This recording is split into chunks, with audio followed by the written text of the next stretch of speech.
Probably doing it live already. Yep, I think we may well be live already. Yep, Awesome. I've got your notification to say that you are live. And I think I've got yours. Yay! Cool. Okay, guys. You know the drill. It's Monday night, so we're here to talk about the latest episode of Star Trek. Yes. What do you think about it? What we liked, what we didn't like, and just kind of go for it, basically. Yeah. So, where do you want to start? I don't know. It's a good start. It's a good start. Yeah, it's a good start. I literally only just watched it. Yeah, I watched it a little bit earlier today. Okay, I'll go. So I really like this episode. I think it salvaged itself from what was becoming a bit of a nightmare last episode. We didn't really get on the last episode, did we? Let's be honest. No, we didn't. It was a bit of a struggle for us.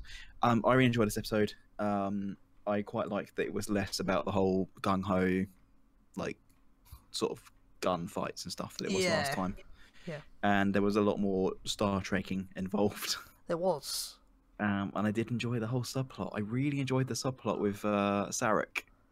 Yes, and we got another mention of Spock as well. So yeah, it's like a full-on mention this time as well. Like, it was very... I could kind of understand with Sarek that he would choose his son, because he would have thought, because his son being half Vulcan as well, it's an impossible decision. And it didn't make any difference. He made that decision because Spock was like, "No, I'm going to go and join Starfleet." He turned that's it. down. And obviously, he felt like he'd done a disservice to her by doing that. Yeah. And she made it pretty clear. So obviously he kept this a secret for all these years. Oh yes. And she made it perfectly clear that she just didn't care. No.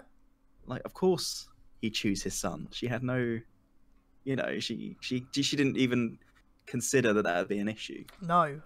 Now we know why they have this whole connection as well, because they didn't really go into it when it first happened. So there was a lot going on in that episode. No, we all knew that the whole explosion thing was going to be important somewhere or another, didn't we? Yes. So that's kind of come out a little bit more now. I enjoyed that aspect as well. I think we started to get a little bit more of an arc in that respect. Yes, definitely. I also like Lorca's subplot in this one. I'm starting to. I started liking him last episode. I'm really starting to like him now as a character. Yeah. And as a captain as well. Like, he didn't even hesitate. He didn't even hesitate to help Sarek. No. But it wasn't to help Sarek, it was for Michael's benefit. He admitted to it as well. Of course, and that's fine. Like, I mean, obviously, as a captain, he wants everyone to be at their best, and that's completely fine. But I just really enjoyed. I'm really enjoying his arc. When he started off, I was convinced he was going to be a villain of some sort. I mean, it's Jason kind of Isaacs, starting to see why he's the way he is as well, because he's definitely got. What's it called? Is it PTSD? Yeah. Yeah, he's suffering from PTSD. He's lied about his sort of mental state on all the exams and stuff he's had to do after what happened. I mean, we still haven't had a full-on readout of what happened on that ship. I mean, obviously they've given us enough details, but we haven't had a full idea of what happened, and he's clearly still suffering from it.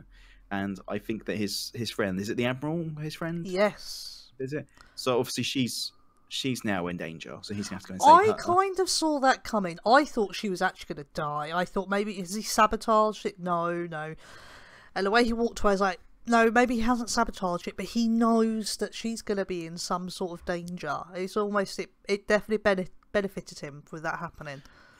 In a way, I don't think it's nefarious, though. I'm starting to think that he is unfortunately in the wrong place at the wrong time, and I feel like that is the reason why he sees eye to eye with Michael.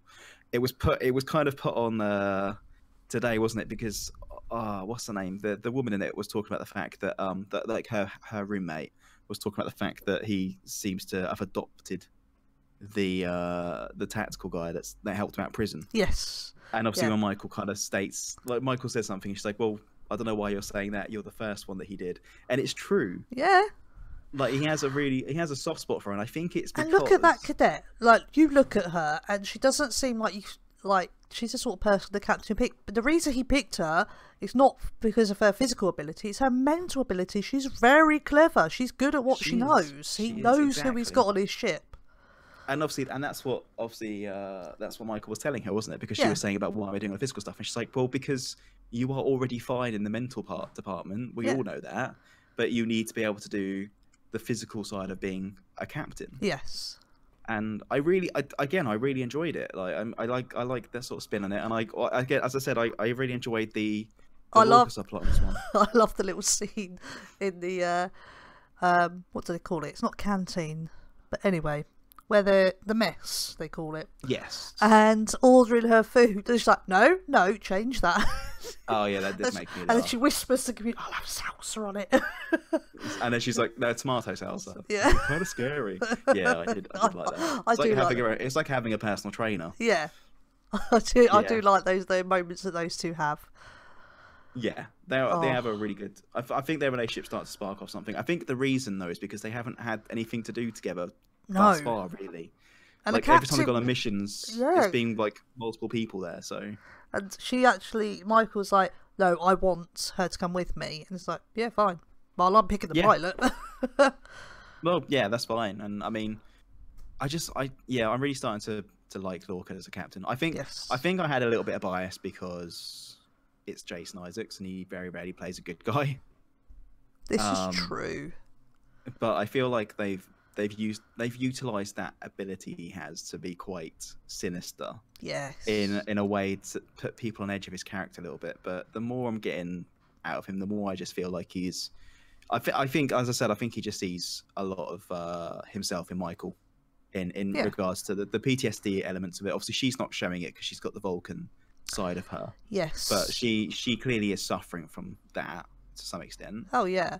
And he must have, like, because I know they would have the whole on record of what happened and what she did, but he must know that there's more to it as well. Yeah, of course. Because the way she did, it was mutiny, but she was if she was allowed to shoot at the Klingons, they wouldn't have this war. Obviously, we wouldn't have the whole storyline and everything, but she was doing the right thing. She was, precisely, and obviously he respects that of her, which I like, because it's a very good character arc for him to have. Oh yeah.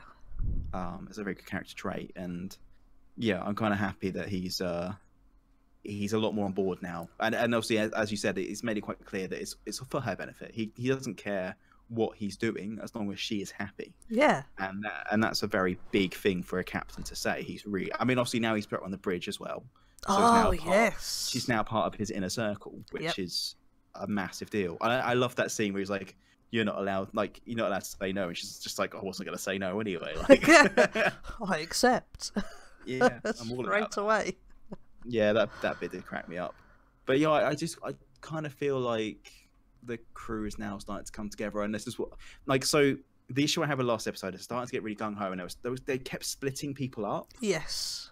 And like, we've not seen, like, I mean, Star Trek for me has always been like, the crew going on a mission, trekking basically, like discovering new things and doing, like, everything seems to be very broken up. Everyone is on their own, like maybe two people go here and two people go there and one person goes there. And the more they do that, I get they're doing character building, but they're not doing team building. No. I feel like this episode was more about the team building. Like, everyone was learning to trust each other. Everyone was learning to understand how people work, and we were understanding the inner relationships as well, and why people tick the way they do. I mean, I learned a lot about Captain Lorca in this episode more than anything else. Oh, gotcha. But we also learned a lot about the guy, the pilot. I mean, obviously he's a very able person, but he's also very into the whole chain of command thing. When he lies to Lorca about the gun, how many kills he got. And Lorca gets kind of angry at him, doesn't he? Like, yeah, it's like, no, you don't lie to me about things like that. No, I'm not. I don't care if you're better than me. That's what I want you to be. I'm captain. I'm not meant to be walking around with a gun in my hand. That's not the point of me. Like, that's your job. So if you're better than me, then I've chosen right. Like, don't make me out to be better than you. It's not worth it. No, it's not. So I like that, and also again them two being roomies, like Michael, and I really need to remember her name. But them two being roommates, and obviously that's now sort of blossoming into a proper friendship now. Definitely is. Like, it's clearly going to go far, and I still feel like they've missed a trick with this whole her becoming a captain thing. I feel like they could have made her be someone else from Star Trek. Would be like, so no, good. I don't care who it would be, but I feel like they should have made her be a captain from Star Trek, even if it's just like a name that's mentioned in the background. Yeah. in one of the episodes. I mean, I'm thinking back to what's the film that starts off with them like fighting the Borg cube at the beginning. There's like literally hundreds of Starfleet ships. Yes. And they could have just had her, like, if it's just one of the captain's Contact. names. That's the one, yeah. And if it's just one of the captain's names just read out and be like, yeah, no, we'll just choose that name. Like, oh, it's Sylvia Tilly. Cadet Tilly, that's it. Yes. So I had to look it up. It's not good to say, yeah, her roommate, she has a name. Yeah, Tilly. I just feel like if they had a Captain Tilly at some point in Star Trek, it would have been so much better. Like, getting to see her origin in a really... Like, I like the idea of having an origin story that's not really about her. That would be so cool. That would be just a little nod to it. A little bit of fan pickup. Yeah. Like, as I said, it hasn't got to be a main character. Like, just something that Star Trek diehard fans would be like, oh... Yeah, like, they are keeping with canon. Like Janeway or something. I don't care about that. I just mean like someone who's been mentioned by name. Yes. Just have her in there. It'd be perfect. Oh, it'd be so good. I feel like they missed a bit of a trick. I'm especially considering how much I wasn't sure if I was going to like her as a character when she first got introduced, because she was a bit too ditzy for me. Yes. But as it's going on, I feel like the reason they've done it is because she balances out Michael's character, because Michael was the opposite of her in every way. Oh yeah. Like Michael was like Terminator, and and Tilly is like the kid from Terminator 2. Like, they are that balancing act where one is just really over the top. Sorry, really what, she's like John Connor. She's like John Connor, yeah. I'm not saying like, no, in so many words, but you know, like how he's really OTT and a bit. Yeah. He's got a lot of charisma and he's very out there, and obviously you've got Terminator, who's very, like very, just has no charisma whatsoever. He's just a robot, and that their double act works really well because of that. But on their own, they'd be really boring to watch, if that makes sense. Oh, I like the fact of what she called Sarek at the end, so she was leaving the med bay. Yes. I don't want to say because I don't want to spoil it for other people, but I really like this episode and that whole thing with them, with their link, because I've not seen that before. No, it's always been spoken about, hasn't it? And obviously, as I said, it's like an ancient myth almost, isn't it? That they have the like Vulcan soul. Yes. It's always spoken about as if it's a myth, and obviously when she's like, no, it's not, it's real, and I'm part of that. Yes. I quite like the idea, and I mean it's a very good platform to try these things out as well, if I'm honest, because whether or not this show fails or succeeds. Oh, you say that. It's been announced today there will be a second season. Very good. There we go. So I must have been getting some good ratings then. I mean, obviously it's Star Trek, so I'm not going to say it's not. But obviously it's the platform, because obviously Star Trek is a TV show. Yes. Having it on Netflix and having the pay barrier in the way sometimes puts people off. I know a lot of people. I mean, Netflix. Almost everyone has Netflix, but not everyone has Netflix. No. And obviously that automatically puts a barrier in your fan base. So it was a very risky way to go. But if they've got enough views, then fair play to them. I mean, it's worked for Marvel, and it's worked for a few other like big franchises. So why not Star Trek? I mean, it means they get the funding they need.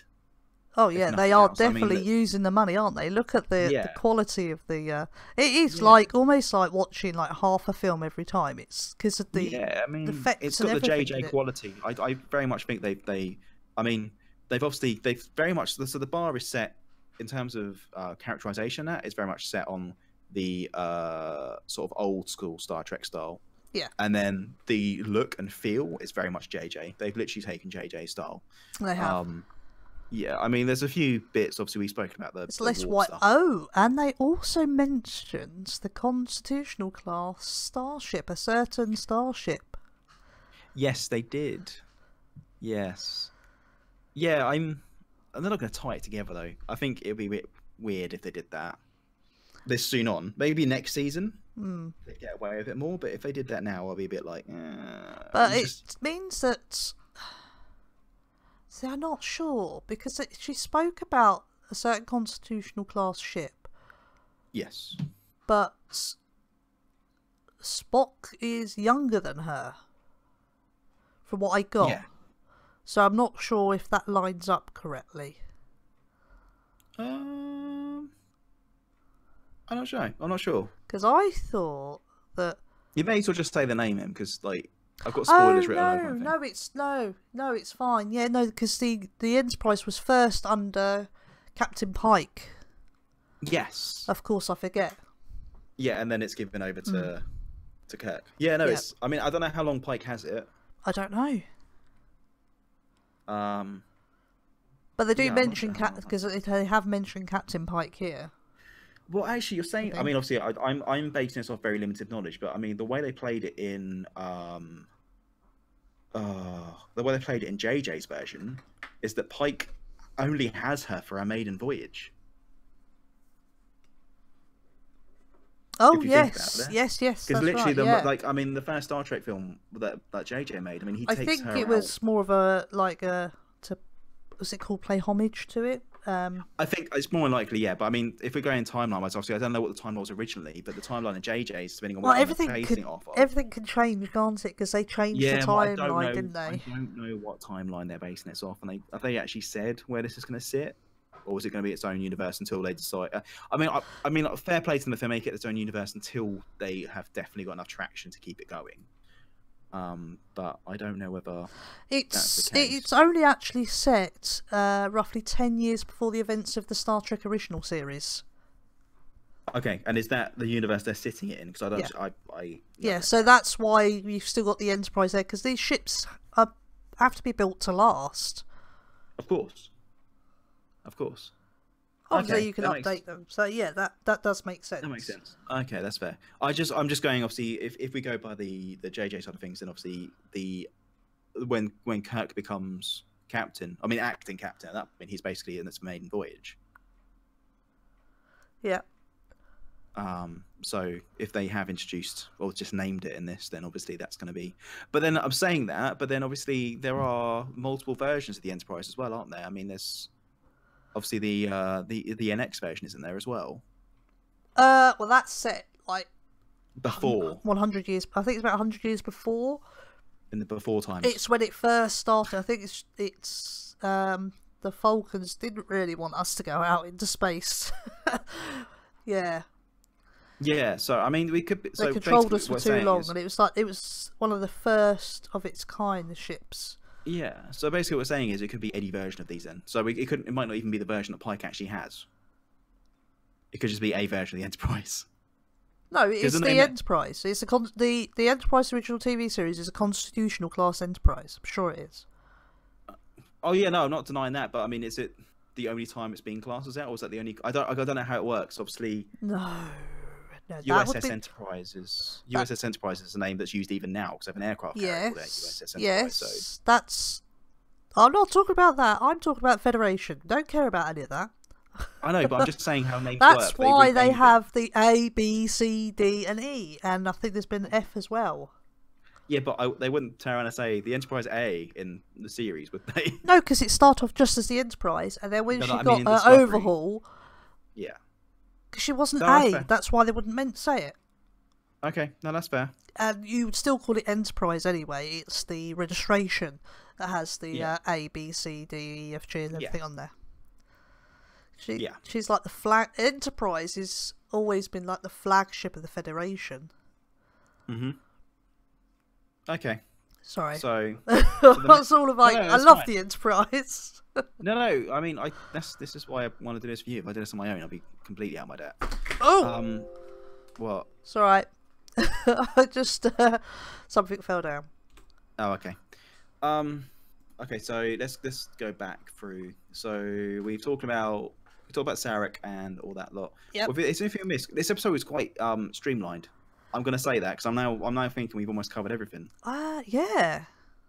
Obviously, the only other thing we've got is obviously we touched on the whole Lorca thing with the Admiral.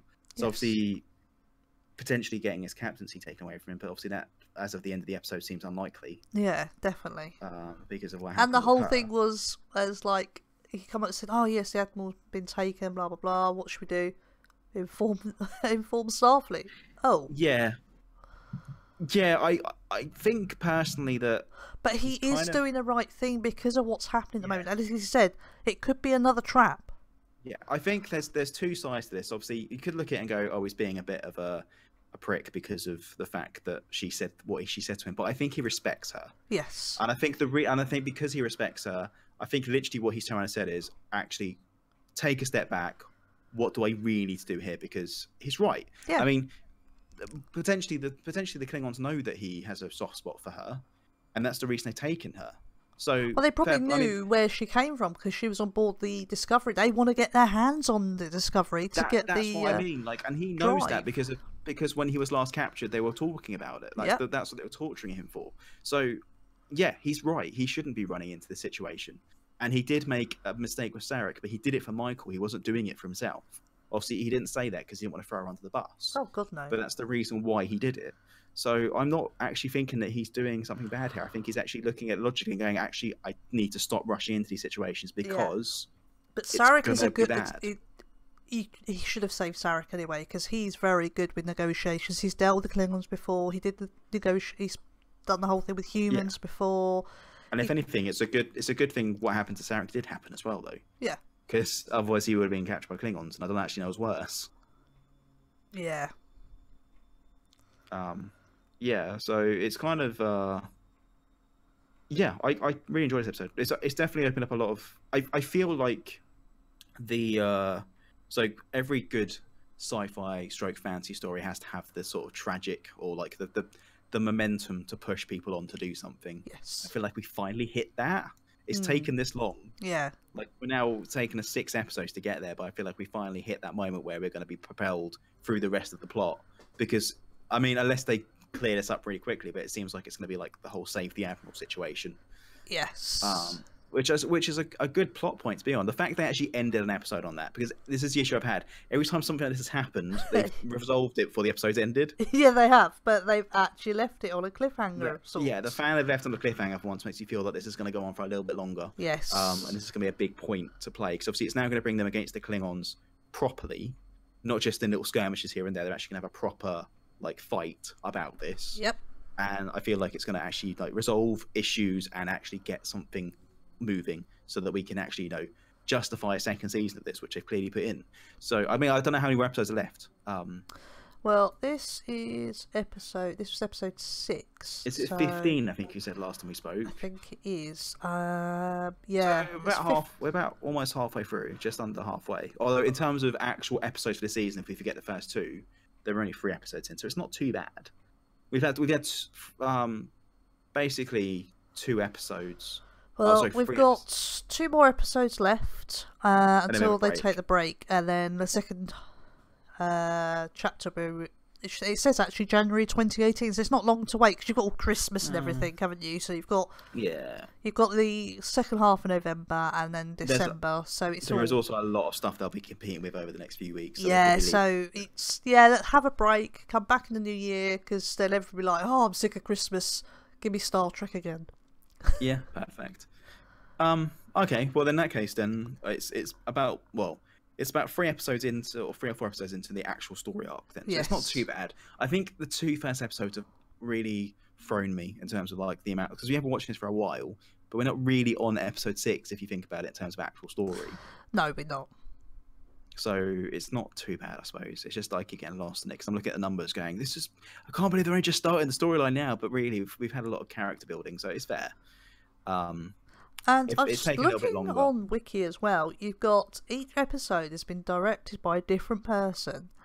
They do this a lot, though. Written by Brian Fuller is on a few of them, but they seem to change a little bit as well of who actually wrote them. You get that with anything. You get that with Game of Thrones. Game of Thrones does, because you have to have a whole team of writers. You're not all writing the same story. And it's not just that. I mean, obviously they film these all concurrently. So if you have multiple directors, then you can have multiple episodes being filmed at the same time. So I mean, for instance, if we take Game of Thrones, they have usually each director gets two episodes each. So in a 10-episode season, you have 5 directors, which means you can have 5 different things being filmed simultaneously across the whole of. Provided you haven't got the actors in different places. Yeah, but then you work around it. So if you schedule the actors in, but these things are scheduled so perfectly now that you would be able to film, even if it's just sweeping shots for city. Do you know what I mean? You just have them doing stuff, and it means that you're not wasting any time. Then everything's being done. Someone's always doing something, and it means that you're getting everything you need in a really short space of time. Rather than having one director. I mean, it's easier to have multiple directors and limited actors than to have one director and all the actors, because you're not going to get any more done. You're not. You're still going to have a B unit somewhere doing like the odd shots with extras and stuff, but you're still going to have someone else doing something because you just haven't got enough time in the day. No, that's true. So that's why they do it. So it's a good idea for a TV show, especially of this sort of scale, because we're not. We're not talking Star Trek with cardboard boxes and stuff. We're talking Star Trek with really full-on special effects and stuff. So you're not just using time in filming, you're going to have a lot of post-production time as well, which is another reason why they have a gap, because they'll be doing post-production for the first half of the season, and then they'll go back in and do the second half of the season. So they'll probably be doing it now up until Christmas. They'll do post-production and scoring and stuff, because they do that. They have to be almost as last minute as possible in order to make sure they're making good time. And they don't want to give anything away. And that as well, like the longer something's sat on the shelf, the more likely it is to be spoiled. Because even on the wiki page, I know anyone can update it, this and the other. The next 3 episodes, it's just TBA for writer and directors, and there's nothing to tell you what the story is for that episode. That's good though. It means they've done a good job of keeping it under wraps. Yes. I mean, but the thing is, they kind of kept it very quiet anyway. I mean, all we had really before the main trailer was just that little shot of them, of the ship, which wasn't the ship in the end. Actually, it was the Glen, wasn't it, or something like that, or whatever. The Aztec-looking ship they had originally was all bronze and weird-looking. That didn't actually end up being the Discovery, and everyone was moaning about how bad it looked. Yeah. You know the one I mean? Yes. Everyone was like, "It looks awful. What is this?" Yep. Yeah, and then obviously the actual thing looks much better. Although I'm still not used to the spinning discs, but no, I don't like this. Well, we didn't have that this episode, so that's fine. No, we didn't. No, I'm getting used to the negative spaces in the torso. It's different. I like it. I like the negative little rings that you get inside the saucer. It's different. It's new, and like. Yeah, but obviously the last it wasn't very practical. Because I don't know. Well, it makes sense in terms of scale as well. I mean, like when you saw it, I mean, they gave us more of a sense of scale in this episode actually, because you had that craning shot that went in, and you saw them running through that corridor. Yes. And the ship isn't actually that big, because there wasn't like multiple layers to that corridor. It was one corridor running between the 2 sections. So it's only like and I've one. Got it was only, actually that bit is an only... image on my page at the moment. That's all I've got. It's just for my YouTube. It's just an image of when you look, especially like on the inside of the outside ring, on the inner side, it's only 2 rows of lights. I don't know if there's anything in between that. So I mean, that walkway is only yeah. I mean, that walkway is only 1 deck thick. So I don't think it's a really that big a ship, to be honest. I mean, what I'm saying that obviously I started that. I need to finish it at some point, but I started that Discovery build on Space Engineers, and I mentioned in that it seems very small for a ship, because I think it was only like 244 meters in length, which sounds a lot. But then when you actually put a person next to it, it's like, that's not that big. It's not that big at all. No. Let's have a look. I don't know if I can find it quickly. But it's a very small... looked this up before. I can't remember. It's a very compact ship, I think. Yes. I looked up for. I had to do the specs for it. Oh yes, I'll have to have.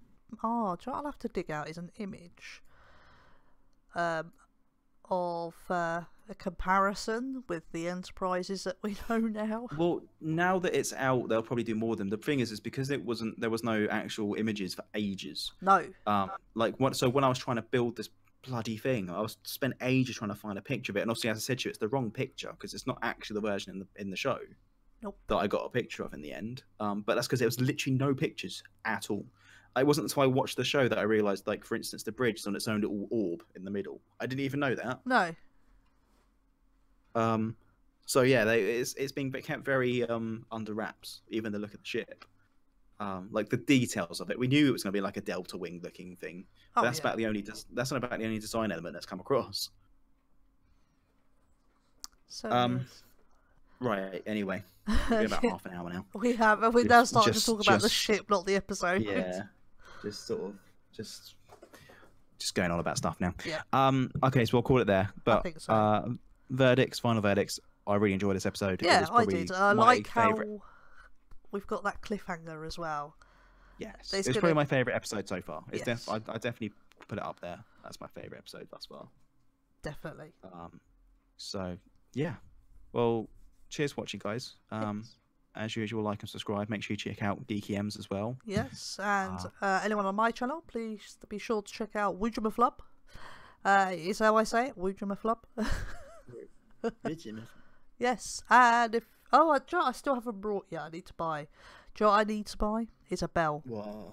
Do you know why I need a bell? So I can ring it to remind people to hit that notification icon. I have one. Hang on, 2 secs. Oh. Just keep talking. Yeah, okay. I'll carry on talking. So, yeah, Woojemaflub's gone to find his bell. I don't know. I haven't actually gone anywhere. Oh, I thought you disappeared. No, I'm not giving you. Oh, I was I've got a bell talking on my own. Have you? Oh, that's too quiet. Hold on, 2 secs. I didn't even hear that. Ready? Yeah. No, it's not.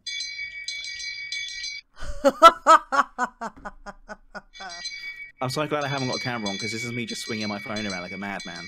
Oh my god, you've got a bell app. I've got a bell app. It's okay, guys. Just so you know, if anyone has a spare moment, go on the App Store. It's just completely off subject, by the way, but it's amazing.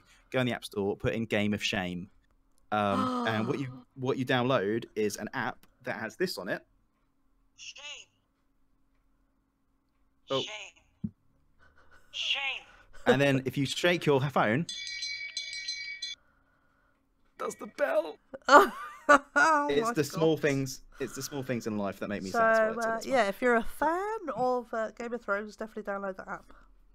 Yeah, I do it all the time. It's amazing. Although the only awkward thing about it is it's just I haven't got it the easiest place to get to, so I end up having to go through pages and pages of other apps until I get there. I need to put up my homepage. But it's definitely worth it. Just if anyone says anything stupid, just shame them. It's great. All right, guys. Thank you for watching. Yep. Thank you very much. We'll see you in the next stream. Bye bye. Ta-ta.